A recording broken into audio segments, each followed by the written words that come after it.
Hey, what's up guys? It's me, Todd, the handsome power guy. Today we're going to be talking about something called net metering. Now, if you're a current solar customer, you should have been briefed about how this works for your particular area of the world. But if you don't have solar, or if you're one of my reps in training watching this video, this is going to be extremely crucial for you to understand, because net metering is literally the only reason why you're going to be saving money with solar. And I mean that literally. Okay, so first things first, net metering is only available in 22 states.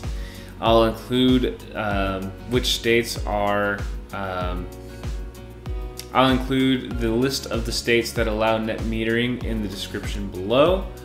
I don't want to spend a whole lot of time naming off stuff that's not really relevant in this video. But yeah, net metering is only available in 22 states.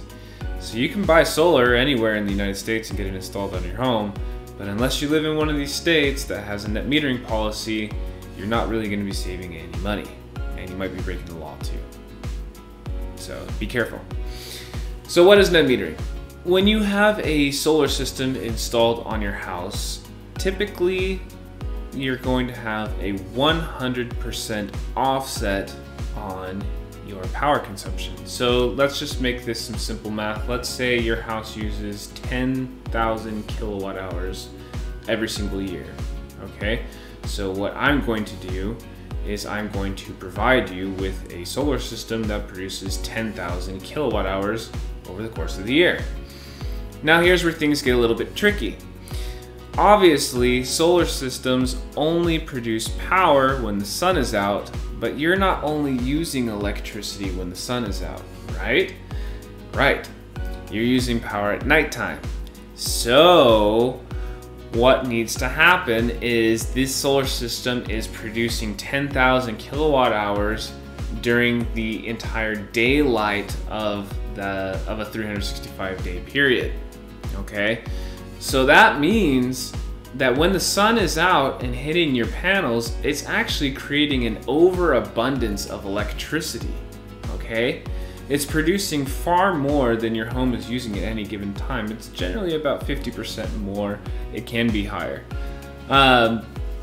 So where does all this power go? What happens to it? Well, this is where net metering comes into play. So with every single solar system that's installed on a home or business or whatever, you're going to get something called a net meter. So the net meter is going to record and document, quote unquote, the excess power that's being generated and send that information over to your utility company, acknowledging that your system is producing about 50% more than your home is using during the daytime. This excess power gets backfed into the grid, but first it passes through your net meter. When it passes through the net meter, it sends the information out to your local utility, and it's like, hey, Joe produced excess power which we purchased and then sold to his neighbors. So that means they're going to give you a credit, quote unquote. Okay? This credit is cashed in at nighttime when the sun's going down, the solar system's not producing any power. You're now drawing power from the utility company, but you're cashing in that credit instead of actually paying whatever premium they're charging at that time of day. Does that make sense? Okay, so from the top, your solar system during the daytime is producing excess electricity, more than you're using at any given time during the day. The excess electricity is fed into your main electrical service panel and the net meter. The overproduction is documented by the net meter and the information is given to the utility company. They record this overproduction as a credit.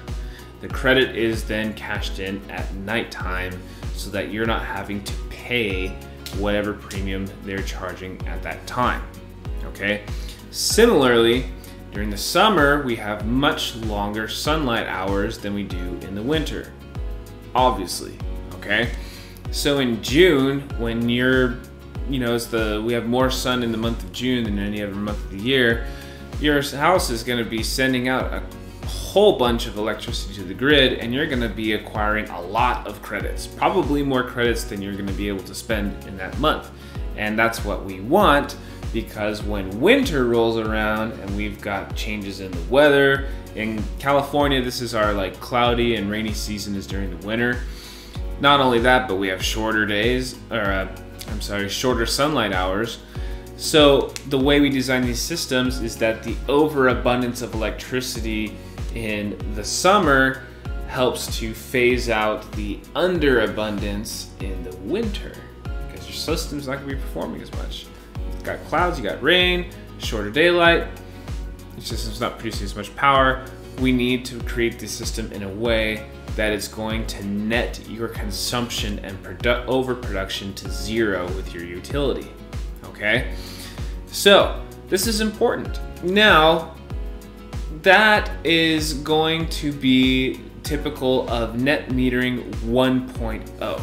You're basically using the grid as a battery. So it's a kilowatt hour for kilowatt hour overproduction and offset for credit, okay?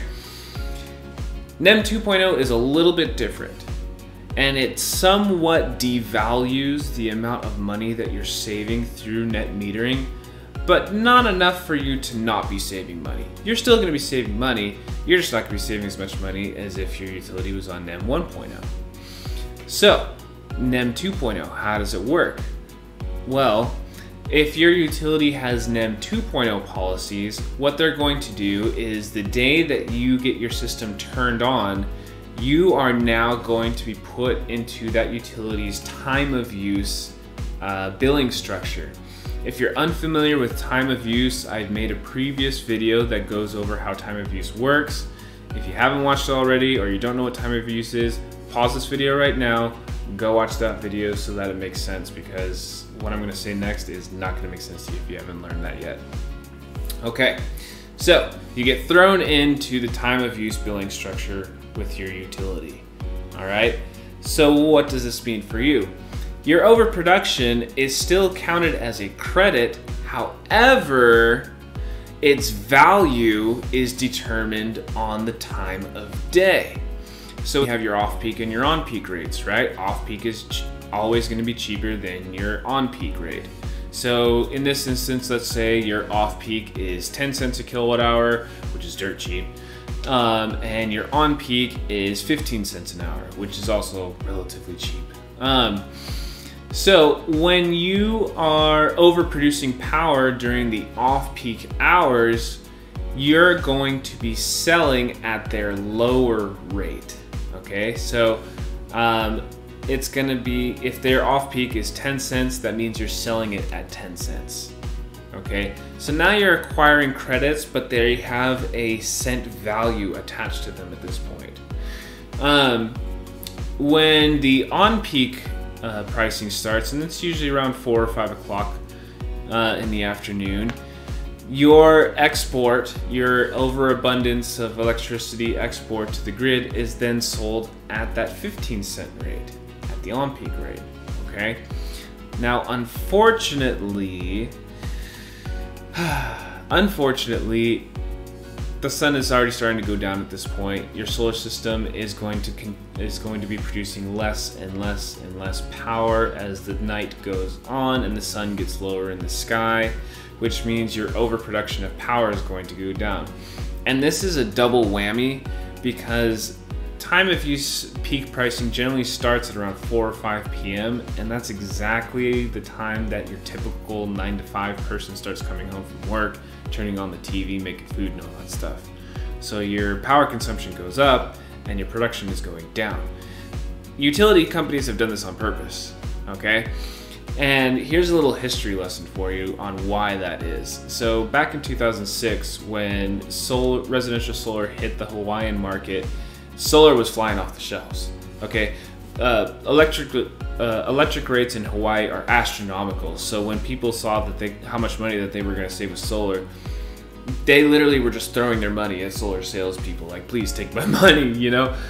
There were stories of people who would go to Hawaii for a summer, and over the course of 3 months they would become millionaires because they just sell so much solar to people. Now this is great for the people who are living in Hawaii and getting solar, but it was terrible news for the utility company that were losing their customers left and right. And that's their business, that's how they generate a profit. So what they did is they created the NEM 2.0 policy to devalue the value of exported energy from residential solar to help them stay afloat. Okay, well then California took note of it, and now other states are starting to take note of it. And so, you know, there's still a good amount of utilities that have NEM 1.0, but trust me when I say they are all eventually going to go to NEM 2.0. And there's nothing wrong with NEM 2.0. You're still going to save a crap ton of money, but you're not going to save as much of a crap ton as somebody who's in NEM 1.0. So do a little bit of research on your utility, find out if you're on NEM 1.0 or NEM 2.0. If you're on NEM 1.0, do it now. Don't wait, because you'll get grandfathered in. But the moment that your utility goes to NEM 2.0, the golden days are gone. You'll still save money with NEM 2.0, it's just not going to be as much. So now let's talk about NEM 3.0. Now, disclaimer, this is all speculation on my end, okay? I am not a crystal ball, you know, fortune telling kind of guru. But I have been in the industry long enough to kind of get an idea of where things are probably going to go. And with battery storage kind of becoming a thing, I see NEM 3.0 being targeted at further devaluing the amount of electricity and possibly tacking on fees for people who do have a battery. Keep in mind, this is pure speculation. I have no idea what's going to happen. But we know that as policies change with net metering, it's always going to be to the advantage of the utility company. Okay, so there's no real way for me to know what's going to happen, but I know that here in California, they are mobilizing a NEM 3.0 policy. We're probably not going to see it until 2021 or 2022. But even then, it's up in the air. We don't really know what's coming. But all I can tell you is this: the longer you wait to go solar, the more plausible the chances are that your utility company is going to be making moves so that it can continue to be a contender in the market and compete against solar. So I hope this has answered some questions for you about net metering. If there's anything that was a little bit confusing, maybe I didn't explain it well enough for you, maybe I was talking too fast, please leave a comment in the description below. I'll be happy to answer your questions in a follow-up video or even message you myself. Thanks for tuning in. I'll see you next time on Todd, the handsome power guy.